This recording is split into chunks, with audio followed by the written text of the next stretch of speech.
자, 이런 함수를 사용함에 있어서 몇 가지 용어들을 먼저 정의해 놓고 갑시다. 매번 함수에 대해서 이렇게 우리가 앞에서 설명했던 것처럼 풀어가면서 길게 설명하기에는 나도 힘들고 또 여러분들도 모호하게 알아들을 수 있기 때문에 두 가지 용어를 먼저 좀 정의를 해보려고 그래요.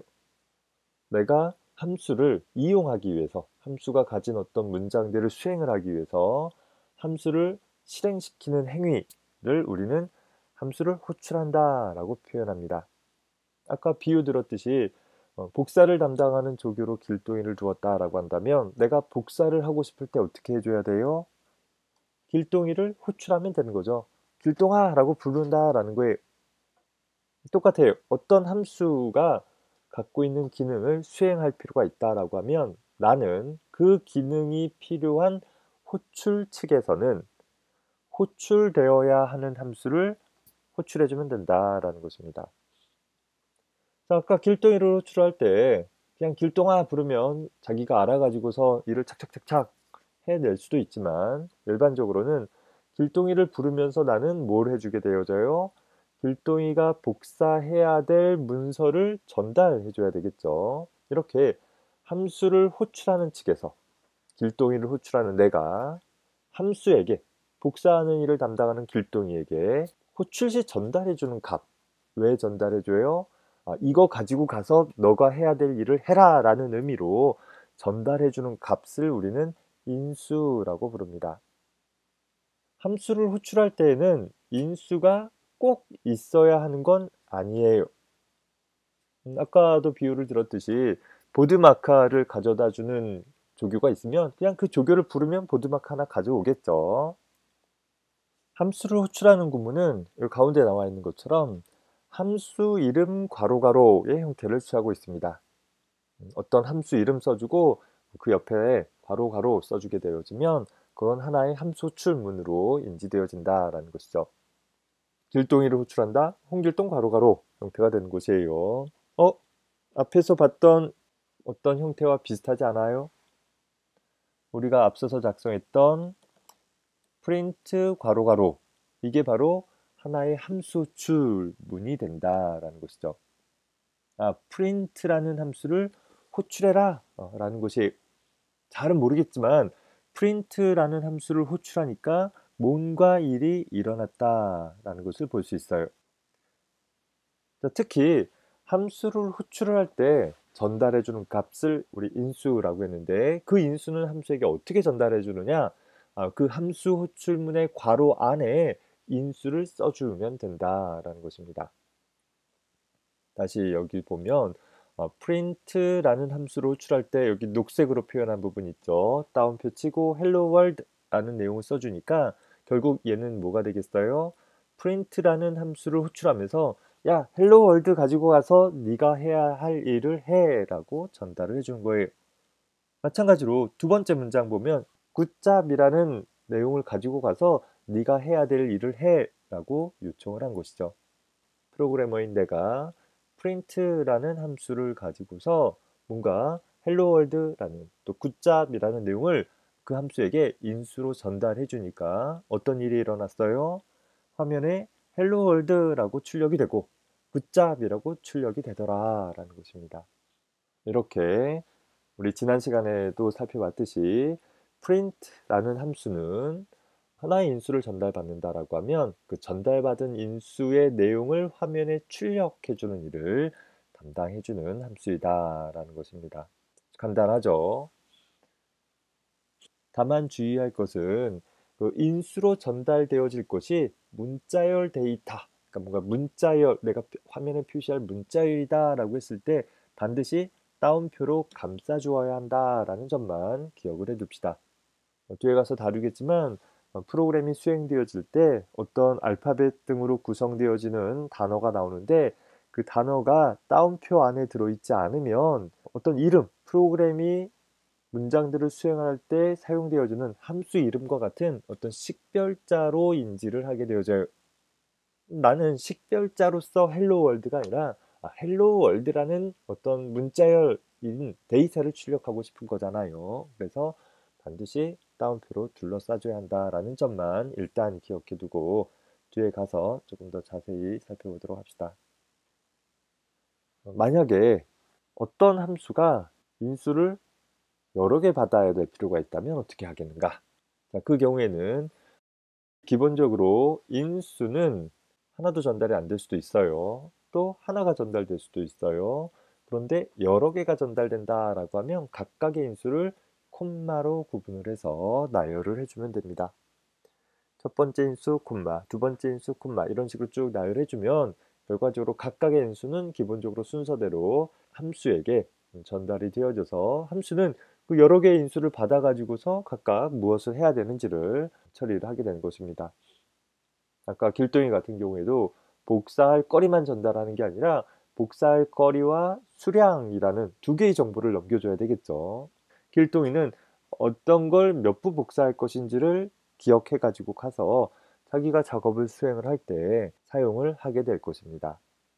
print라는 함수의 경우에 여기 제일 마지막에 있는 것처럼 어떤 여러 개의 문자열들을 콤마로 쭉 나열해서 전달하는 것도 가능하다라는 것을 확인해 볼 수 있는데, 자, 아까 작성한 코드를 살짝 수정을 해 봅시다.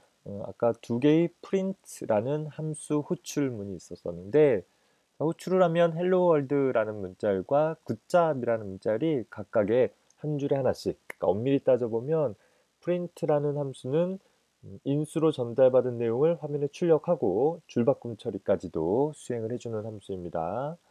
자, 만약에 hello world와 굿잡 사이에 어떤 빈 줄을 하나 삽입해주고 싶다라고 하면 어떻게 해주면 되겠어요? 프린트 하고 나서 뭔가 빈 문자를 아무것도 입력하지 않은 애를 인수로 전달을 해서 출력해라 라고 먼저 해볼 수 있겠죠. 저장해야 되는데 굳이 저장하지 않더라도 바로 실행하면 저장하고 실행할 것이냐 물을 거예요. 이렇게 갑시다. 좀 더 간단하게. 확인 눌러주게 되면 이제 어떻게 되겠어요? 헬로 월드 출력하고 빈줄 출력하고 그리고 굿잡이라고 출력이 되는 거죠. 자, 이렇게 빈 줄만 출력하고자 한다라고 하면 이 print라는 함수는 좀 특별한 함수인데 다른 함수들과 우리가 사용할 일반적인 다른 함수와 다르게 인수의 개수가 가변적일 수 있어요. 일반적인 함수는 인수가 몇 개인지가 고정되어 있는 데 반해서 print라는 함수는 좀 특이하게 인수가 하나일 수도 있고 여러 개일 수도 있다라는 것입니다. 심지어는 인수가 없을 수도 있어요. 이렇게 빈 괄호로 인수를 지정해주지 않으면 어떻게 되는가 보면 아까 빈 문자열을 넘겼을 때와 마찬가지로 빈 줄이 하나 삽입되어지는 일을 살펴볼 수 있습니다. print라는 함수 출시 인수를 지정하지 않으면 그냥 빈 줄만 출력하고 다음으로 넘어가는구나. 하나의 인수를 넣어주면 그 인수를 출력하고 그리고 다음 줄로 넘어가는구나 라는 것을 확인을 해 봅시다. 이렇게도 한번 봅시다. 똑같이 프린트 해서 헬로 콤마 월드 콤마 이렇게 바꿔봤습니다. 첫 번째 줄에 있는 헬로 월드 같은 경우는 전체를 하나의 따옴표로 감싸 주었는데 이제는 헬로라는 나눠서 봅시다. 헬로라는 문자열이 한 덩어리, 월드라는 문자열이 한 덩어리 이렇게 두 덩어리의 문자열들을 각각 만들어 놓고 얘를 각각 프린트의 인수로 전달한 것입니다. 아까 함수 출시 여러 개의 데이터를 전달하고자 하면 콤마로 구분을 할 수 있다라고 했었죠. 헬로라는 한 덩어리와 월드라는 한 덩어리 두 덩어리를 프린트에게 각각 전달해 준 것이에요. 자, 실행해서 보면 어떻게 처리되는가 보면 역시 헬로 월드 출력된 것처럼 헬로우와 월드가 각각 출력이 되어지는 것을 볼 수 있어요. 다만 차이점은 print라는 함수를 여러 개 사용한 경우 헬로 월드와 굿잡은 어떻게 돼요? 하나의 인수를 출력하고 강제로 다음 줄로 전달되어지는 데 반해 하나의 출력문, 그러니까 하나의 프린트문에서 사용한 헬로우와 월드는 한 줄에 출력되고 있다라는 것을 볼 수 있어요. 더불어서 첫 번째 전달된 인수와 두 번째 전달된 인수가 자동으로 공백 한 칸으로 떨어져서 표시가 되어진다라는 특징도 나타나고 있습니다. 자, 또 하나 작성해 봅시다. 프린트해서 여러분 반갑습니다 라고 입력을 해 봅시다. 한글도 잘 처리가 되어져요. 자, 실행해 보면 어떻게 되겠어요? 여러분 반갑습니다가 한 줄에 출력되어지되 여러분이라는 내용과 반갑습니다라는 내용이 자동으로 한 칸 띄어져서 출력이 되는 것을 볼 수 있습니다. 물론 뒤에 가서 이 부분을 꼭 띄지 않게 할 수도 있고 또 각각의 인수들을 여러 줄에 나누어서 출력할 수도 있고 하는 여러 가지 방법들을 배울 거예요. 일단은 프린트라는 함수는 이렇게 처리하도록 약속되어 있구나 라는 것을 눈여겨서 봐두고 기억을 해둘 수 있었으면 좋겠습니다. 간단한 테스트를 하나 해봅시다. 이렇게 매번 문자열만 출력하니까 우리가 컴퓨터가 계산기인데 계산기로서의 의미가 별로 없잖아요. 그래서 자, 해보기를 좀 잘 보일 수 있게 위로 올려서 볼게요. 자, 프린트 하고 나서 괄호치고 예를 들어 천사라고 입력을 해봅시다. 자, 여기는 따옴표를 감싸주지 않았어요. 물론 따옴표로 감싸면 문자열 천사를 출력해라 라는 형태가 되는데 그냥 써주게 되면 숫자 천사를 출력해라 라는 의미로 사용이 되어집니다. 아까 따옴표가 없으면 식별자로 사용된다고 하지 않았습니까? 라고 의문을 제기할 수 있는데 그 경우에는 문자로 시작되어지는 그러니까 첫 자가 문자로 시작되어지는 경우는 식별자로 어떤 이름으로 사용되어지는데 첫 자가 숫자로 시작되면 그냥 수치 데이터로 사용을 해주게 됩니다. 예를 들어서 마찬가지로 3.14라고 하면 3.14라는 데이터 값 그 자체를 출력을 해줘요. 그러다 보니까 만약에 프린트 하고 나서 12 더하기 23이라고 하면 어떻게 되겠어요? 먼저 생각을 해봅시다. 어떻게 되겠어요? 현재 print라는 함수는 인수가 몇 개 있는 거예요? 두 개? 아니죠. 인수는 콤마로 구분되어진다 라고 했는데 이 문장에는 현재 콤마가 없잖아요.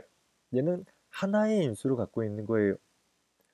자, print라는 함수에게 전달된 그 하나의 인수는 뭐가 되겠어요? 12 더하기 23이 아니라 12 더하기 23의 결과값이 인수가 된다라는 거예요. 내가 길동이에게 12 더하기 23 가지고 출력해줘 라고 하면 실제 길동이에게 전달된 거는 12 더하기 23의 결과값이 전달이 되어지는 것이고 따라서 출력은 12 더하기 23이 아니라 35라는 값이 출력된다라는 것을 좀 눈여겨봐둘 수 있었으면 좋겠습니다. 12 더하기 23을 출력하고 싶으면 어떻게 하면 되겠어요? 그때는 따옴표를 써주면 되는 거죠. 따옴표를 써서 전달하면 문자열 12 더하기 35 이렇게 내가 원하는 어떤 하나의 문자들을 구성을 해볼 하나의 문자열을 그대로 출력할 것이에요. 정리해보면 따옴표를 둘러싼 인수가 출력될 때는 그대로 따옴표가 없는 숫자 데이터를 전달하게 될 때는 연산의 결과값이 출력이 되어진다 생각해주면 되겠습니다. 식따로, 답따로가 아니라 식과 답을 하나의 문장으로 출력해보고 싶으면 어떻게 하면 될까요? 프린트 예를 들어서 12 더하기 23은 이라고 표현할 수 있겠죠. 자, 12 더하기 23은 이라고 하면 12 더하기 23 그 자체를 그대로 출력을 할 것이고 그리고 12 더하기 23의 결과값이 얼마인가를 내가 일일이 계산하지 않더라도 따로 계산하지 않더라도 그저 우리는 12 더하기 23이라고 써주게 되면 자, 이제는 인수가 어떻게 돼요? 첫 번째 인수가 12 더하기 23은 이라는 문자열이 될 것이고 두 번째 인수가 12 더하기 23의 연산의 결과값이 되어져서 그것을 어떻게 출력한다고 했어요?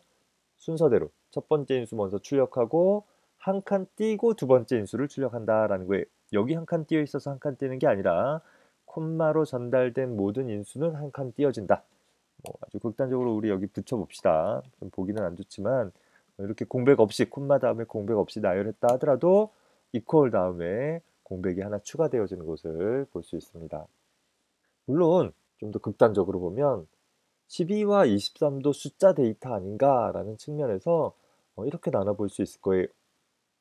정말 극단적인 예라서 예를 들어보기가 좀 그런데, 자, 12라는 숫자와 더하기라는 문자와 23이라는 데이터와 equal sign과 그 다음에 12 더하기 23이라는 연산의 결과를 출력해라 라고 하면 어떻게 출력될까요?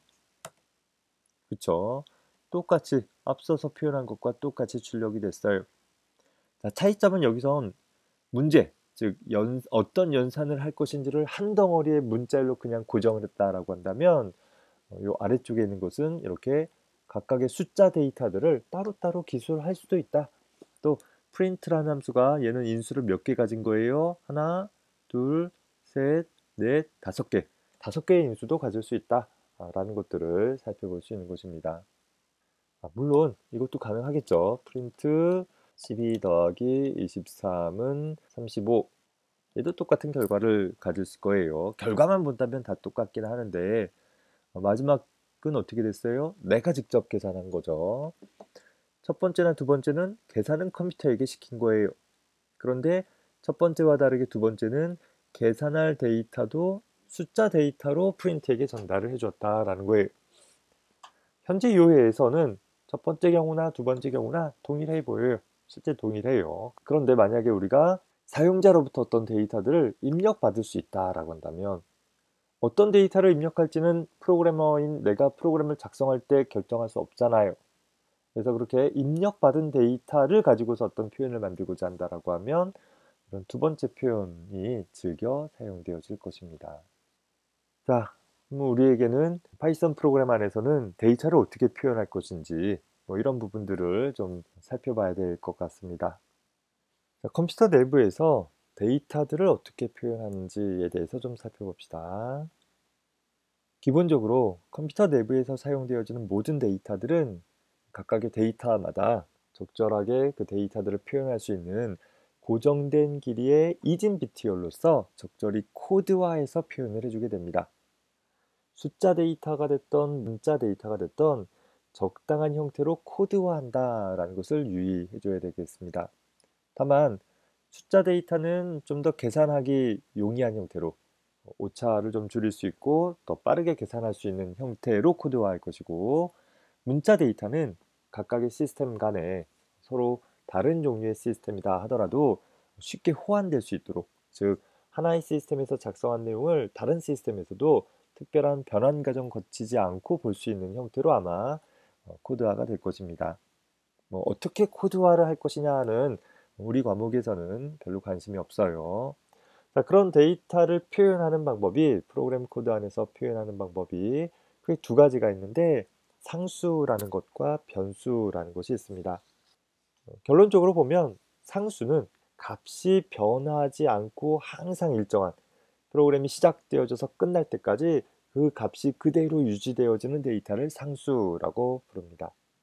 반면에 변수라는 것은 프로그램이 수행되어지면서 값이 변할 수 있는 데이터를 변수라고 불러요. 자, 일단 우리는 상수 위주로만 오늘 시간에는 다뤄볼 것이에요. 다만 그런 각각의 상수나 변수들은 여러 가지 유형이 있을 수 있는데, 왜? 데이터는 적절한 길이의 이진 비트열로서 코드화되어진다라고 했으니까 내가 나타내고자 하는 데이터가 무엇인지에 따라 종류가 다시 구분이 되어지는 것이에요. 그래서 파이썬에서 제공되어지는 데이터는 크게 나누어 보면 기본 자료형의 데이터가 있고 확장 자료형의 데이터가 있는데, 그 기본 자료형의 데이터를 일단 학기 초반에 다룰 것이고 확장 자료형은 우리 뒤에 가서 다룰 거예요. 일단 생각하지 마세요. 기본 자료형의 데이터는 다시 정수형, 실수형, 논리형, 문자열형으로 나누어 볼 수 있습니다. 즉 정수 데이터가 있고 실수 데이터가 있고 논리형 데이터가 있고 문자열 데이터가 있다라고 생각해 주면 되겠죠. 이런 데이터들에 대한 상수 표현을 보면, 아까 상수 뭐라고 그랬었어요? 한번 정의된 이후에 값이 바뀌지 않고 그대로 유지되어지는 데이터를 상수라고 했었죠. 보통은 값 그 자체를 나타내는데 그런 상수가 바로 정수형 상수, 실수형 상수, 논리형 상수, 문자열 상수 여러 가지로 구분된다라는 것이에요. 자, 정수형 상수는 말 그대로 그냥 정수값 자체로 표현되어져서 계산에 사용되어지는 상수들을 가리켜요. 0을 포함해서 양의 정수, 음의 정수 등이 있어요. 모든 데이터는 일정한 길이의 비트열로서 코드화되어진다라고 했으니까 실제 수학에서 사용하는 정수처럼 마이너스 무한대부터 플러스 무한대까지 다 포함할 수는 없어요. 일정한 제약되어진 범위가 있다라는 것인데 뭐 그냥 우리가 이번 학기에 사용하는 것은 우리가 일상적으로 사용하는 정도 범위의 정수로 다 표현이 되어질 것이에요. 기본적으로는 십진수 형태로 정수를 표현하게 되는데 좀 특별하게 이진수나 팔진수나 십육진수로 표현을 하고자 한다면 각각 0b, 0o, 0x에 접두사를 붙여주면 됩니다. 즉 0b, 11, 01은 이진수 11, 01을 나타내는 것이고 0x, 1f라는 것은 16진수 1f를 나타낸다라고 생각을 해보면 되겠습니다. 진법, 진수라는 거 보면 한 자리 숫자를 나타내기 위해 몇 개의 숫자를 사용하느냐와 관계되어지는 것이죠. 잘 모르면 인터넷 한번 검색해보면 개략적인 내용을 금세 볼 수 있을 것입니다. 자, 반면에 실수형 상수 보면 실수는 소수점을 포함하고 있는 수 혹은 아주 큰 정수나 혹은 소수점이 아주 많은 수인데 고정된 비트열로 데이터를 표현하는 컴퓨터 내부에서는 무한개의 실수를 다 표현할 수 없겠죠. 예를 들어서 소수점이 아주 많다라든가 아주 큰 그런 정수들을 표현할 수 있도록 하기 위해 프로그래밍 언어에서는 부동소수점수라는 좀 근사화되어진 방법으로 수를 표현하는 방법을 통해 하나의 실수를 나타내 주게 됩니다. 정수와 좀 다르게 실수는 더 많은, 더 넓은 범위의 다양한 형태의 수들을 표현하기 위해 근사화되어진 표현 방법을 사용한다 정도만 기억을 하고 넘어갑시다. 자, 이런 실수형 상수도 표기 방법을 보면 소수점 표기 형식이 기본적으로 사용되어지는데 보통 이제 공학용 계산기 같은 데에서는 지수값 같은 경우들을 뭐 2의 마이너스 12승이라든가 뭐 이런 지수값들 형태로 표현할 수 있도록 하기 위해서 여기 세 번째, 네 번째 나와 있는 것처럼 이렇게 3.142 되어 있으면 3.14 곱하기 10의 마이너스 12승이라는 표현이 될 것이고 3.142 12라고 되어 있으면 3.14 곱하기 10의 12승이라는 표현이 되어지기도 합니다. 어떤 과학적 표기법 같은 것들이 사용되어지기도 하는데 그냥 우리는 소수점 표기 형식으로 주로 사용하게 될 것입니다. 자, 다음으로 보면 논리형 상수라는 것이 있는데 자, 논리라는 값은 맞다, 틀리다 딱 두 가지가 있습니다. 논리 참이냐 논리 부정이냐 두 가지를 나타내기 위해 true, false라는 문자열이 사용되는데 주의할 것은 대소문자를 구분을 해서 첫 자가 대문자이고 나머지는 꼭 소문자로만 쓰여진 또 따옴표로 둘러싸여지지 않은 true, false가 논리형 상수이다라는 것입니다. 우리가 앞에서 본 것처럼 또 제일 마지막에 나열되어 있는 것처럼 어떤 하나의 문자 혹은 문자열이 있는데 그것이 따옴표로 둘러싸였다라고 하면 따옴표의 종류는 중요하지 않아요. 하여튼 같은 종류의 따옴표로 둘러싸여진 한 덩어리의 데이터는 문자열 상수, 즉 사용자에게 보여지거나 내부적으로 사용되어질 그저 그냥 문자들의 나열인 그런 데이터로 취급이 되어집니다. 다시 말해서 그냥 0이라는 것은 정수상수인 것이고 0.0이라는 건 실수상수형인 것이고 따옴표 0이라고 되는 건 문자열 상수가 된다라는 것이죠. 데이터를 표현할 수 있는 방법 중에 상수라는 것을 살펴봤고 일단 오늘은 여기까지만 살펴보도록 합시다. 변해가는 것은 뭐 좀 복잡하게 느껴질 수 있으니까 다음에 다뤄보도록 할게요. 자, 다음으로 우리가 살펴볼 것은 함수라는 것을 살펴볼 것인데 앞에서 함수 살펴봤잖아요.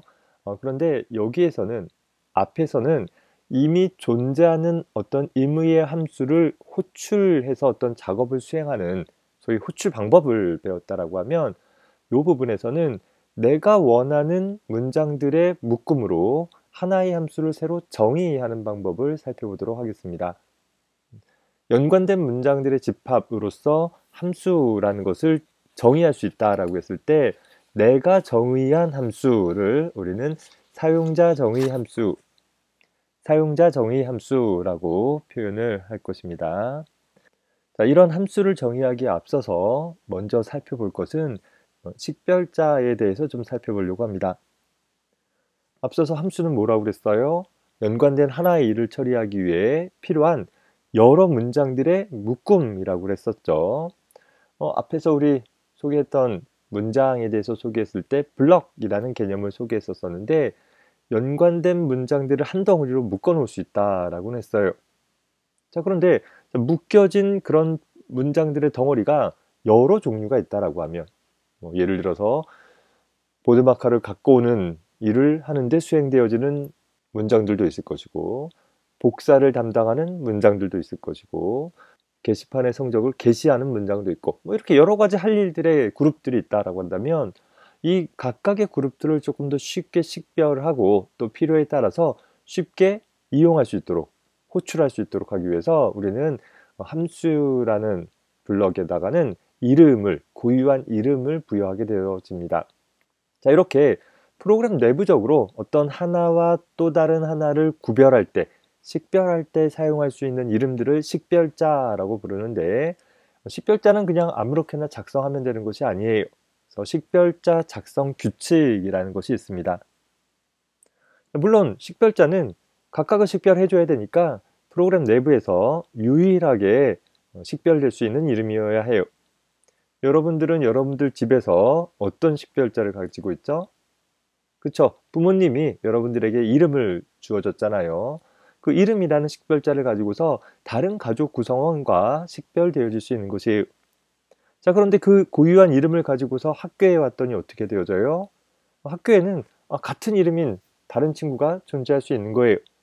그래서 학교에 입학한 각각의 학생들은 또다시 고유한 식별자로 학번이라는 식별자를 부여받는 것이에요.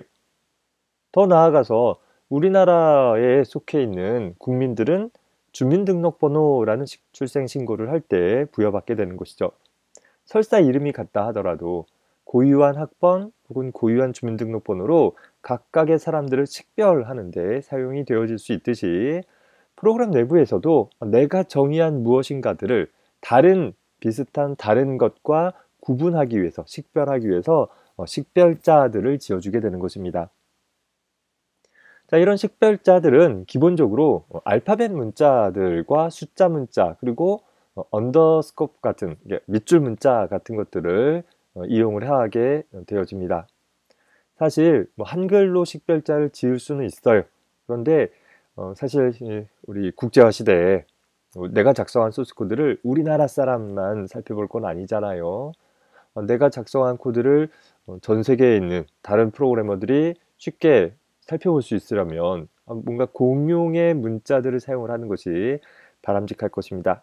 그래서 기본적으로 식별자는 알파벳 문자와 숫자 문자들을 이용을 한다라고 기억을 해 주었으면 좋겠고, 다만 기호 문자 같은 경우들, 별 표시라든가 더하기 표시라든가 괄호라든가 이런 다양한 기호들은 프로그램 내부에서 어떤 고유한 어떤 연산자로서의 의미들을 갖고 있어요. 그러다 보니까 식별자의 일부에다가 어떤 기호를 사용하게 되면 이게 어떤 연산자로의 의미를 갖고 있는지, 그러니까 어떤 문법적인 의미를 갖고 있는 표식인지 아니면 식별자의 일부인지 굉장히 혼란스러울 수 있겠죠. 이런 것들을 좀 명료하게 하고자 대부분의 기호는 식별자로 사용할 수 없다. 기억할 것은 기호 중에 식별자에 포함되어질 수 있는 기호는 이 밑줄 문자만 가능하다라고 기억을 해둘 수 있었으면 좋겠습니다. 더불어서 알파벳 문자와 숫자 문자로만 구성되어지면 그럼 모든 것이 다 식별자로 쓸 수 있느냐? 그건 또 아니에요. 몇 가지 제약이 있는데 1차적으로 알파벳 대소문자는 구분이 되어져요. 대문자로 쓰여진 내용과 소문자로 쓰여진 내용이 알파벳 문자가 똑같다 하더라도 대소문자가 다르면 서로 다른 식별자로 구분되어질 수 있다라는 것이고, 더불어서 식별자의 첫 번째 문자에는 숫자가 올 수 없다라는 것입니다. 쉽게 얘기해서 다음 코드를 봅시다.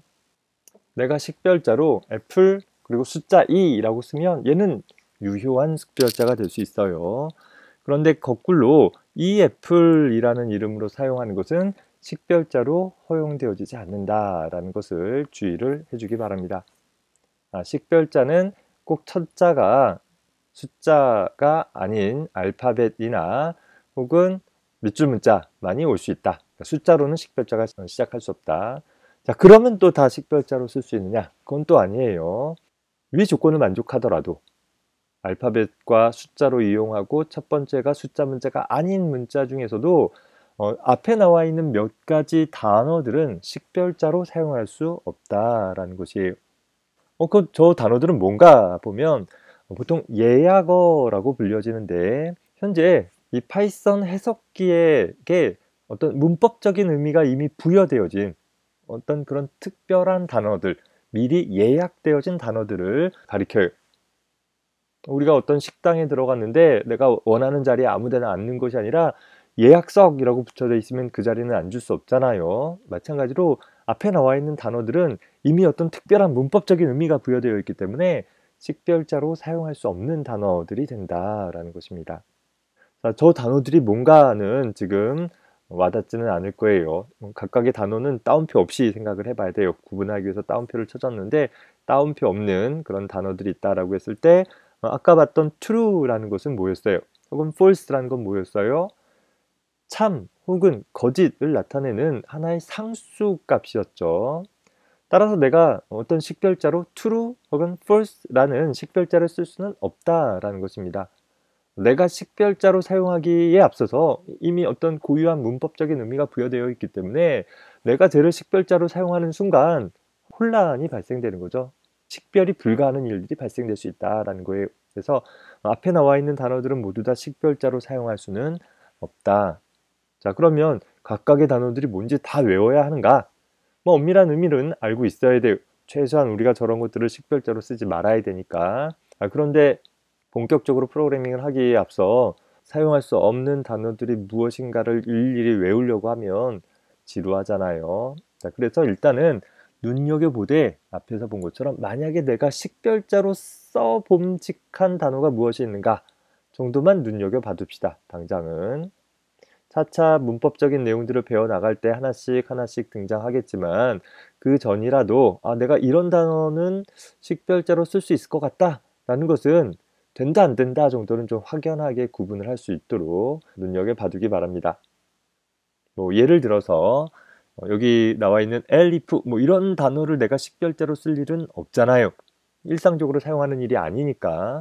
하지만 뭐 in이라는 단어라든가 혹은 뭐 클래스라는 단어라든가 혹은 break라는 단어라든가 뭐 global이라는 단어라든가 뭐 rise, return, 뭐 try 뭐 등등 이렇게 몇 가지 단어들은 일상적으로도 사용할 수 있는 하나의 온전한 단어로서 내가 뭔가를 식별할 때 뭐 예를 들어서 각각의 반을 구분한다 해서 뭐 클래스라는 이름이 사용될 수도 있는 거잖아요. 그래서 이렇게 사용되어질 수 있는 것 같은 예약어들 위주로 좀 눈여겨봐두면 이렇게 식별자를 잘못 사용하는 일들을 조금 줄여볼 수 있으리라고 봅니다. 자, 그러면 본격적으로 함수를 정의하는 방법에 대해서 살펴보도록 합시다. 우리가 어떤 일을 조교를 통해서 혹은 비서를 통해서 수행을 한다라고 가정을 해봅시다. 아까 얘기한 것처럼 복사를 담당할 조교를 고용한다라고 한다면 제일 먼저 뭘 해야 될까요? 내가 길동이에게 복사하는 업무를 담당하는 비서로 길동이를 고용을 할 거예요. 그럼 무조건 다짜고짜 길동이 불러다가 야, 너 이거 복사해와 라고 할 것이 아니라 먼저 업무 협약을 맺어야 될 것입니다. 길동아, 내가 너를 부르면 너는 내가 전달해주는 문서를 가지고 가서 어디에 가면 복사기가 있는데 그 복사기를 어떻게 사용을 해서 문서를 복사를 해가지고 나한테 다시 가져와라 라고 해야 할 일을 구체적으로 알려줘야 될 것입니다. 그렇게 길동이와 나 사이에 어떻게 일을 주고받을지에 대한 업무 협약을 맺은 후에 자, 내가 작업을 하다가 복사할 일이 있으면 그때는 그냥 길동아 이것 좀 복사해줘 라고 전달해주면 되는 것이죠. 매번 부를 때마다 어디 가야 되는지 또 어떻게 복사해야 하는지를 일일이 알려줄 필요는 없다라는 것입니다. 마찬가지로 우리가 사용자 정의 함수를 사용하기 위해서는 먼저 내가 호출할 함수가 미리 정의되어 있어야 합니다. 호출될 함수가 호출되었을 때 무엇을 어떻게 할 것인지를 구체적으로 기술하고 있는 다수개의 문장들을 하나의 블럭으로 묶어놓고 그 블럭에 식별자, 즉 이름을 부여해 줌으로써 이렇게 불리려면 이렇게 동작해라 라는 것을 정의해 주는 일이 필요하다라는 것입니다. 자, 이런 정의를 위해서 우리 파이썬에서는 def라는 키워드를 사용을 합니다. define 정도 생각을 하면 되겠죠. 정의하다. 정의하는데 뭘 정의하느냐? 그 다음에 내가 하나의 이름을 써주는 거예요. 이러이러한 이름을 정의를 하는 거예요. 자, 그 이름이 함수이다라는 걸 명시적으로 나타내기 위해서 이름 뒤에 괄호 괄호 둥근 괄호를 써줌으로써 함수임을 나타내주고 있는 것입니다. 우리가 함수를 호출할 때 기본적으로 어떻게 했었어요? 함수 이름 괄호 괄호가 함수 호출문이다 라고 했었죠. 이렇게 함수를 호출하기 위한 기본적인 형태를 취하되 그 함수가 호출되면 무슨 일을 해야 할지를 기술을 해줘야 하는데 그 기술을 하기 위해서 함수 이름 괄호 괄호 다음에 콜론 땡땡 콜론을 기술을 해주어서 그 다음에 기술되어지는 내용이 이 함수가 수행할 내용이다 라는 것을 파이썬 해석기에게 알려주는 것입니다. 다만 일반적으로 하나의 함수는 한 문장이 아니라 여러 개의 문장의 집합이다 보니까 소위 하나의 블럭으로 구성되어진 문장들의 묶음에 해당하다 보니까 바로 이 콜론 다음에 하나의 블럭을 기술하게 되는데 그 블럭을 기술하기 위해서 우리 파이썬에서는 어떻게 하기로 했었어요? 같은 스텝만큼 들여 써주면 된다라고 했었죠. 그래서 앞에 나온 것처럼 일반적으로 각각의 문장들을 한 줄에 하나씩 써주되 그래야 우리 세미콜론 굳이 안 쓰고 알아보기 쉽게 작성할 수 있잖아요. 한 줄에 하나씩 써주되 각 문장의 시작 지점이 이 def라는 키워드의 시작점보다 한 스텝만큼. 단 주의할 것은 하나의 함수 안에 속해 있는 모든 블럭들은 기본적으로 같은 스텝만큼 들어 써주어야지만 처리가 되어질 수 있어요.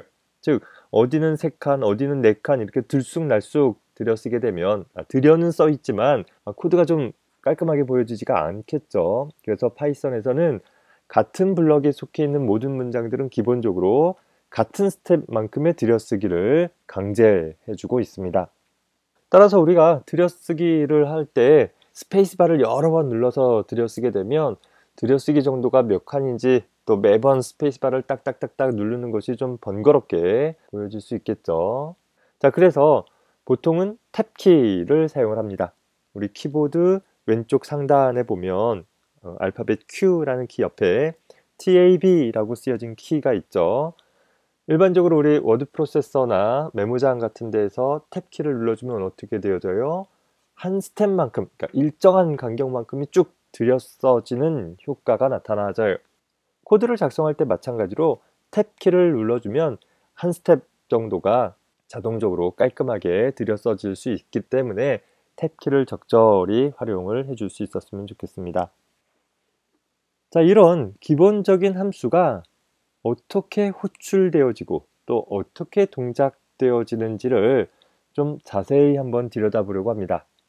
자, 앞에 나와 있는 간단한 코드는 스크립트 모드로 작성한 하나의 프로그램의 일부이다 라고 했을 때 우리가 딱 봤을 때 보면 이 위쪽에 있는 부분들 이 부분이 현재 show라는 show라는 이름의 함수를 정의하고 있는 부분인 거죠. 그리고 이 show라는 함수가 호출되었을 때 처리할 문장이 이 def 여기에서부터 한 스텝 들여 써진 이 문장이 될 것이고 print라는 출력문이 될 것이고 이 print라는 출력문을 통해서 항상 같은 처리만 수행이라는 내용을 출력하는 그런 간단한 함수인 것입니다. 자, 이 부분이 뭐예요? 현재 이 부분이 바로 함수를 show라는 이름의 함수를 정의한 부분이 되는 것이 업무 협약을 맺은 거죠. show가 호출되면 이런 일을 해야 돼 라는 것을 업무 협약을 맺었다라고 하면 그 다음에 여기 나와 있는 부분 자, 이 구문은 def와 같은 줄에 맞춰 있죠. 자, 그러다 보니까 얘는 함수에 포함된 문장이 아니라 독립된 문장인 거예요. show라는 함수를 호출하는 문장이 되는 거죠. 자, 스크립트 모드의 가장 시작에서부터 쭉 명령어 해석기가 해석을 해나가는데 이 구문을 만나면 어떻게 해석하냐면 show라는 함수를 정의하고 있구나. show라는 함수가 호출하면 이 일을 해야 되는 거구나 라는 것을 알 수 있게 되는 거예요. 아직 이 동작이 일어났어요? 안 일어났어요? 안 일어났어요. 그냥 show가 호출하면 이 일을 해야 된다라는 것이 해석기가 알고 있는 상황이 된다라는 것입니다. 그러다가 show라는 함수 호출문을 만나게 되어지면 비로소 show라는 함수를 호출하게 된 거예요. 누가? 해석기가. 길동아 부른 것처럼 show 이렇게 부르게 되면 그러면 이제 제어의 흐름이 기본적으로 스크립트 모드의 각각의 문장들은 제일 위에서 아래 방향으로 하나씩 한 문장씩 수행이 되어지는데 이렇게 함수 출문을 만나면 어떻게 되느냐? show라는 함수가 어떻게 동작하는지를 알아야 되잖아요. 그래서 그것을 처리하기 위해서 어떻게 되어지는가 잘 봅시다. show라는 함수 출문을 만나면 현재의 흐름은 더 이상 진행하지 않은 채로 현재 프로그램의 제어의 흐름이 show라는 함수의 시작 부분으로 이동하게 되는 거예요.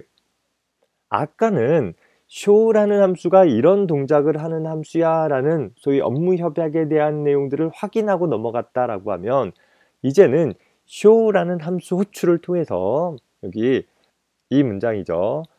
print라는 함수를 구동해야 하는 일들이 실제 처리되어지게 되는 것입니다. 즉 화면에 항상 같은 처리만 수행이라는 내용이 출력되게 되는 것이죠. 자, 여러 문장이 있으면 이제 순차적으로 여러 문장을 다 처리를 하다가 현재 그 함수에 속해 있는 마지막 문장, 즉 같은 간격의 들여쓰기가 해제되어지는 경우이죠. 지금 여기 보면 요만큼 들여쓴 문장은 여기서 끝나는 거잖아요. 그 마지막 문장이 처리가 되어지고 나면 자동으로 호출축으로 복귀하게 된다라는 것이 함수를 호출한 시점으로 복귀한다라는 거죠. 물론 복귀 지점은 아까 함수 출문 다음으로 복귀하게 될 거예요. 그래야지 이제 다음 문장을 처리해 나갈 수 있게 될 테니까요. 갑자기 함수라는 걸 사용을 하니까 굉장히 좀 복잡하게 생각되어지는 경향이 있을 것 같은데 우리가 일을 할 때 이 앞에서 비서를 고용을 하고 비서를 고용할 때 무슨 일을 해야 할지 업무 지시를 해주고 그리고 필요할 때 비서를 호출하는 일을 한다. 업무 협약은 한 번만 만들어 놨으면 되는 것이고 함수를 호출하는 일은 몇 번이고 간에 반복적으로 사용할 수 있다 라는 것입니다. 이렇듯 우리가 많은 연관된 문장들을 함수로 만들어 놨다라고 하면 함수를 만들어 놓는 과정까지는 좀 복잡하게 느낄 수 있겠지만 함수를 잘 만들어 놨다라고 하면 그 다음엔 뭐만 하면 되겠어요? 그렇죠? 함수를 불러서 일만 처리해 나갈 수 있다라는 거예요. 또 전체 문제도 일일이 개별적인 일들, 개별적인 문장들을 다 나열해 볼 필요 없이 함수를 어떤 함수가 호출됐는가를 통해서 어떤 일이 나열되는지만 훑어볼 수 있고 구체적으로 그 함수가 무슨 일을 하는지를 살펴봐야 될 때는 함수의 정의 부분만 확인해 주면 된다라는 것입니다. 자, 오늘 다룬 내용들을 기반으로 다음 예제를 한번 작성을 해보기 바랍니다. 이 코드를 스크립트 모드로 작성을 해서 실행을 해봤을 때 어떤 출력 결과가 나올지를 한번 미리 예상을 해보고 또 그 결과가 왜 그렇게 나왔는지를 한번 생각해 볼 수 있었으면 좋겠습니다. 이렇게 뭐 간단한 코드인 경우에야 굳이 우리가 사용자 정의 함수를 만들 필요는 없지만 앞서서도 얘기했듯이 좀 더 큰 규모의 프로그램을 작성하기 위한 준비 단계이다 라고 생각을 하고 한번 잘 분석을 해볼 수 있었으면 좋겠습니다. 네, 긴 시간 수고 많았습니다.